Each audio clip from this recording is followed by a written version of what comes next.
Members, now we do have the next bill, which is House File 106 from Chair Davnie. Chair Davnie, will you move your bill? And thank you very much. Go ahead, Mr. Chair. Thank you very much, Mr. Chair. I'd like to move House File 106 to be before the committee and considered for possible inclusion in a future bill.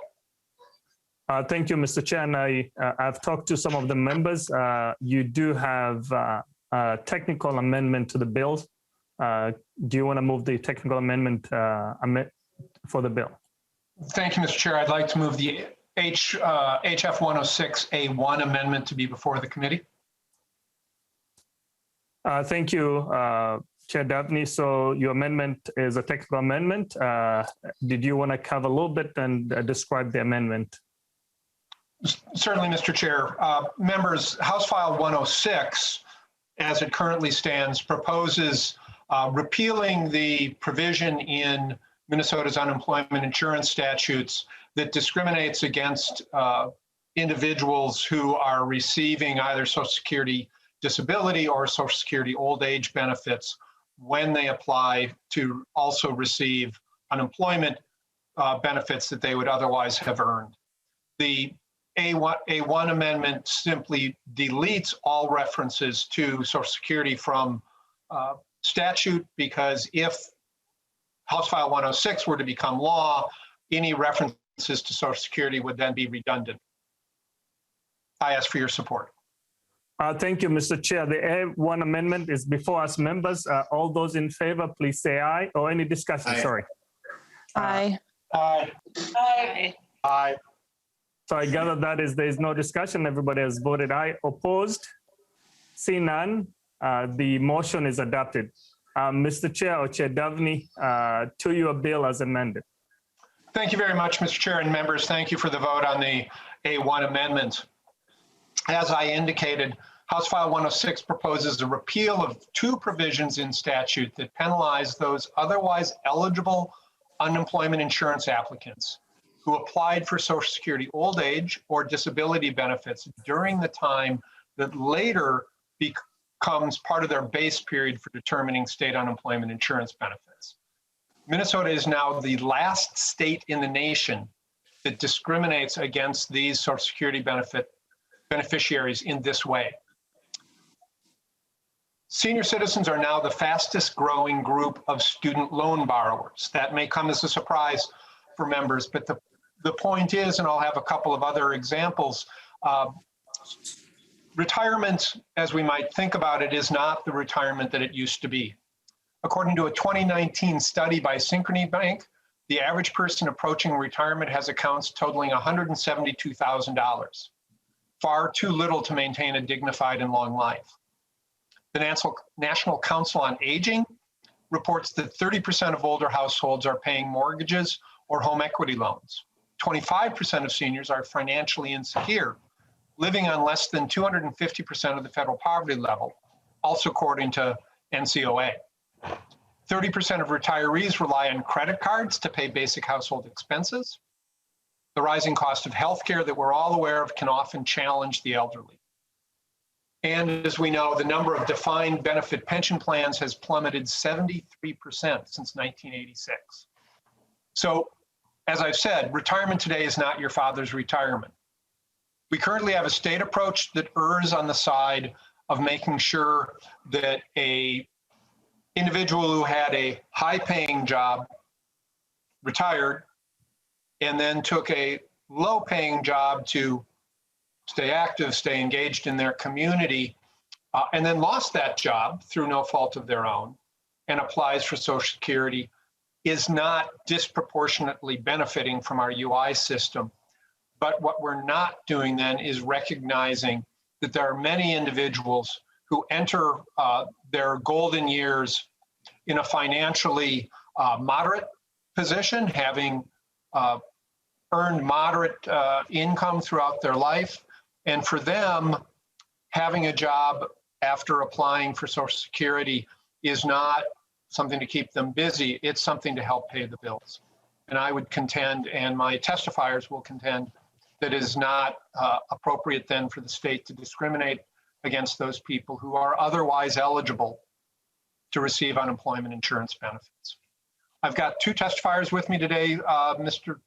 Chair, Mary Jo George from AARP and Ms. Colleen Barrett, also with a member of AARP. And in addition, members posted to the website and I believe in our packets is written testimony from Roger Cadigan. Mr. Chair, I don't know if you want to bring up the testifiers at this time. Thank you. Thank you so much, Chair Davnie. So I'd like to proceed by inviting Mary Jo George. Please welcome to the committee, introduce yourself and also your affiliation and proceed.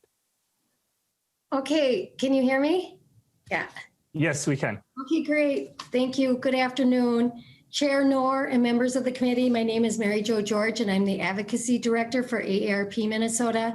On behalf of our members, we want to thank you for the opportunity to testify in support of House File 106, which, as Representative Davnie has said, repeals the Social Security offset to Minnesota's unemployment insurance program. We also want to thank Representative Davnie for his leadership in sponsoring this bill. And in a moment, you'll hear from one of our members, Colleen Barrett, who will tell her story. But as you've heard today, Representative Davnie's covered this bill very well. Minnesota is the only state in the nation that has this Social Security offset. And so we believe it's time that we repeal this law that unfairly penalizes some or certain older workers for receiving the modest Social Security benefit that they have worked their entire life for. Again, as Representative Davnie stated, retirement is not the same as it was 15 or 20 years ago. People just don't have the pensions or the savings that are supposed to last them for a lifetime. Despite its critical importance, Social Security benefits are modest, meaning many people have to work and collect Social Security at the same time. In fact, older workers are the fastest growing segment of workers, making these UI benefits even more critical. Another reason they are so critical is that older workers often face additional barriers, such as ageism and continued health risks due to COVID, delaying their return to work that they want or need. But in some cases, we are hearing now that people are being forced back to work, even though they have underlying health care conditions, which is putting their health at jeopardy now too. Job loss disruptions for older workers can have a lasting impact. Many never recover financially. And so it's no surprise we've been hearing from many of our members about this. As a result of the law, many workers have seen significant reductions in their UI benefits that they were counting on to make ends meet. And it's been particularly harsh for older low-income workers whose UI benefits have been completely zeroed out as a result of this law and have lost out on all federal pandemic assistance as well. What's more, the law is very expansive. It applies to workers who have not yet even started collecting their Social Security benefits, but have only filed or intend to file for them. We think this isn't right either. Finally, I just want to say at AARP, we believe all workers who have funds paid into the UI system on their behalf, and if eligible, should have a right to these benefits regardless of age or Social Security. I think, from our perspective, we don't see this as double dipping. We see that the retirement benefits and the UI benefits were designed with distinct purposes in mind. So in light of the economic crisis we face, we do urge your support for the repeal of this law. Thank you, and I will now hand it over to Colleen.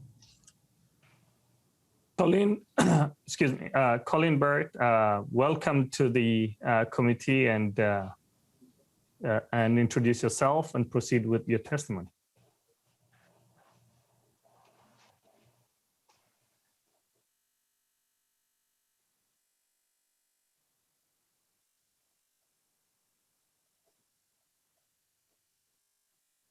Travis, do we have Ms. Barrett? Mr. Chair, she was here at the beginning of the committee. It appears she has stepped off. I'm not sure. She did not give me a heads up that she was stepping off, so I don't know if she's back. If she comes back, I'll let her back in and notify you, but I do not see her in the room at the moment. Thank you, Mr. Riso. Chair Davnie, any additional comments or members, any discussions? Representative Hamilton. Thank you, Mr. Chairman. And either to Representative Davnie or to the testifier, I guess I have two questions. The first one is, what's with the delay? You stated Minnesota is the only state. Can you give me any background on why we have not done this earlier? Chair Davnie. Thank you, Mr. Chair, and Representative Hamilton, thank you for that question. About 10 or 12 years ago, actually, I believe it was in 2008, I worked with AARP at that time in an attempt to repeal this provision. If my memory serves, and that's always, as you can imagine, a dicey proposition, but if my memory serves correctly, at that time, Minnesota statute was that Social Security recipients simply could not receive unemployment benefits. We were able to reach a compromise at that time, which was the reduction of UI benefits equal to 50% of Social Security benefits. Now we're coming back, I think, in response to the fact that Minnesota is now the last in the nation, as well as the impact, looking at the impact of the pandemic on employment and recognizing that it's time that we repeal this provision. And my second question, thank you, Mr. Chairman. My second question, Representative Davnie, and I asked this because we no longer, we're not able to run into people in the hallway and stuff like that, and people talking to us about these bills in general. And so have you run into any opposition with this bill that you know of? Chair Davnie. Mr. Chair, Representative Hamilton, no one has contacted me in opposition to this bill, no. Okay. Thank you, Representative Davnie, and Mr. Chairman, thank you. Thank you so much, Chair Davnie. Mr. Reese, do we have Ms. Barrett?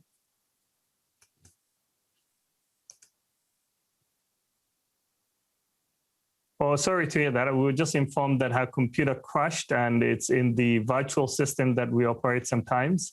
Representative Frankie. Thank you, Chair Noor. Chair Davnie, I'm not sure if you can answer this question. From reading the bill, it says, or am I correct in saying that it does not include the survivor benefits? Chair Davnie. You know, Mr. Chair, Representative Frankie, thank you for that question. I'm going to throw that to probably nonpartisan staff. Both Ms. Sholin and Ms. James have been very helpful in the construction of this, and they may very well have a better understanding of that than I do. Ms. James. Thank you, Mr. Chair and Representative Frankie. So there wasn't an offset for Social Security survivor benefits. That was in the existing statute. So there wasn't an offset before. There won't be an offset at all now. Does that answer the question? Representative Frankie. Thank you. Thank you, Chair Noor. So you could continue to get survivor benefits and unemployment, or you could not. I guess I'm, you know, in the virtual state here, I'm flipping between pages on my computer trying to figure this out.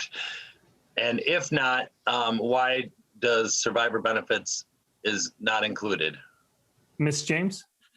So under the existing statute, which is section 268.085, subdivision 4, that's the subdivision that's going to be repealed by this bill. But previously that statute said this subdivision does not apply to Social Security survivor benefits. So before, there was no impact on Social Security survivor benefits. And now there still is no impact on Social Security survivor benefits. I don't know the reason for why, but that there's no change there, I guess, in the impact. Representative Frankie, or maybe we can ask the department to give us any clarifying remarks on that. We have Deputy Commissioner Chafee. Thank you, Chair Noor. No, I believe that's correct. We have Program Director Jim Hegman is with us this afternoon as well. So, Jim, is there any clarification that you think is important here? Mr. Hegman. Thank you, Mr. Chair, representatives. Marta's explanation, I think, was correct. The theory is that if the benefits were based on your own income as opposed to survivor benefits, which are based on somebody else's income. That was my recollection from many, many years ago when the language was last updated. So Marta's correct. It's not. It has never been deductible survivor benefits, and that would be unchanged in the proposal. Thank you, Mr. Hagman. Representative Frankie, any follow-up? No, thank you. I think I got it now. If I'm correct in saying that, so currently the survivor benefit is not used to exclude you from the 50-50 percentage on the unemployment eligibility, correct? Mr. So Hagman? that would not change. Mr. Chair, Representative, yes, that is correct. It is unchanged, correct. Representative Frankie. Got it. Thank you, Mr. Chair. Thank you, everybody. Thank you so much. We now have Colleen Barrett with us. So welcome to the committee. Please introduce yourself and your affiliation and proceed with your testimony. Thank you. Chair Knorr and members of the committee, I apologize for losing my access to the internet, and I will continue. I'm with AARP. My name is Colleen Barrett. I'm here today to tell you how Minnesota's Social Security offset has impacted my financial stability, health, and well-being. I started working when I was 14 years old, and over the years, my family has tried to do everything right. We worked hard, owned a wonderful house, saved for our son's education, and invested for retirement. We hoped our future was secure. Then the Great Recession came and we used our savings. Then we borrowed money to survive, but lost everything, all of our savings, our retirement investments, and finally our house. When the recession ended, we slowly began to recover and are still paying off those debts. As we both reached, my husband and myself, reached age 65, a new problem surfaced, Medicare. I have severe inflammatory arthritis, but for decades I had been taking a drug that was 100% effective, and our insurance paid for it with help for co-pays from the drug manufacturer until the insurance kicked in.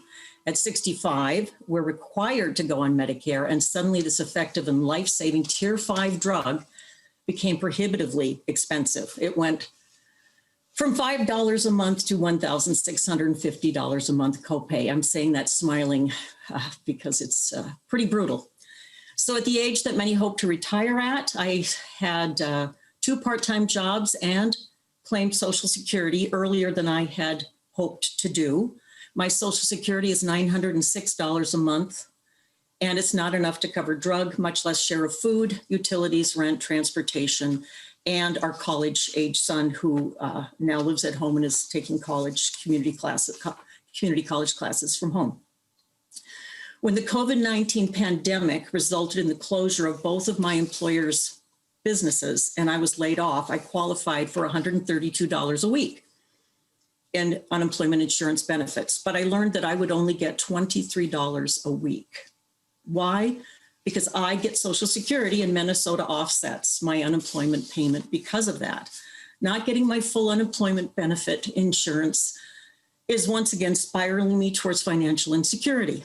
It has impacted my physical health and keeping me from being able to afford the drug that prevents me from becoming crippled and in constant pain. I feel Minnesota's offset law unfairly takes advantage of seniors and makes them feel disposable during a time of vulnerability and need. Minnesota's laws obligate my employers to deduct part of my wages for state unemployment insurance, yet Minnesota keeps most of my benefit because I receive Social Security. As has been brought up in prior testimony with the bill, Minnesota now is the only state in the country that penalizes older workers in this way. Many of Minnesota's seniors have the same experiences as us during the recession and need to continue to work, but are often unable to because of pandemic layoffs and health risks. Please repeal Minnesota's Social Security offset now. More than ever, Minnesota's older workers need and are counting on you. Thank you. Thank you so much, Ms. Barrett, for your testimony and sharing with us your situation. So members, as we all know, COVID-19 has impacted almost everyone due to the economic fallout. These are some of the issues that we need to be able to tackle as a committee. So thank you so much for sharing your testimony. Thank you. Members, any questions or discussions? Representative Jurgens. Jurgens. Thank you, Mr. Chair. First of all, I've got the statute book here, and I'm trying to understand some of the questions that Representative Franke had, and some of the. I thought I understood it, but the more I look at it, I'm not so certain that if this does what we think it does. Well, I think we know what it does, but I don't know if we fully understand what the old statute did, because there is language under subdivision 4A that includes Social Security disability benefits. Both section A, subdivision 4 and 4A. Wait a second, I think I just answered my own question. Representative Davnie, your amendment only repeals section A, subdivision 4, but it leaves in place 4A. Is that accurate, Mr. Chair, if you will yield? Chair Davnie. I'm going to ask again nonpartisan staff to answer the technical dimension of the question. I think Representative Jurgens, where you're going is differentiating Social Security old age benefit from Social Security disability benefit, which under current law, if within the base period an individual has applied for or started to receive either of those benefits, Minnesota deducts 50% of the value of those benefits from the unemployment insurance benefits they were otherwise would be eligible for. House File 106 repeals both the provisions affecting both of those programs. But as to the technical piece, Mr. Chair, if we could again go to Ms. James, I would imagine. Ms. James. Thank you, Mr. Chair and members. Representative Jurgens, so in the bill, subdivision 4 is repealed completely, as you noted in the amendment. Subdivision 4A is the lines that are being repealed in the bill are lines, page 2, lines 13 to 19, or I should say they're being struck. And those lines are the lines that contain the offset, like Representative Davnie just said. In subdivision 4A, which again, subdivision 4A is the disability benefits, there's also language about eligibility. And as Representative Davnie mentioned earlier, an applicant still has to otherwise qualify for UI benefits. And so this leaves the eligibility piece in place for Social Security disability, but it removes the offset, meaning that receiving Social Security disability isn't going to affect the amount of UI payment you can get. But that's a different question than if you are eligible for unemployment to begin with. Representative Jurgens. And Mr. Chair, so as amended, this bill repeals subdivision 4 and modifies subdivision 4A. Ms. James. Mr. Chair and Representative Jurgens, that is correct. Okay, I've got it now. It took me a while to wrap my head around that, but I've got it now. Thank you. And as long as I am speaking, I would like to say that I'm hearing some great arguments related to Social Security that you might hear at another time in another committee or on the House floor with my bill that would completely remove state income taxes on all Social Security benefits. Because I think a lot of the same arguments about the limited income that many of these recipients have that we're hearing from AARP today and others would apply to that as well. Thank you, Mr. Chair. Thank you so much, Representative Jurgens. Any other question or discussions from members? If none, Chair Davnie, your closing remarks, and if you will renew your motion as amended.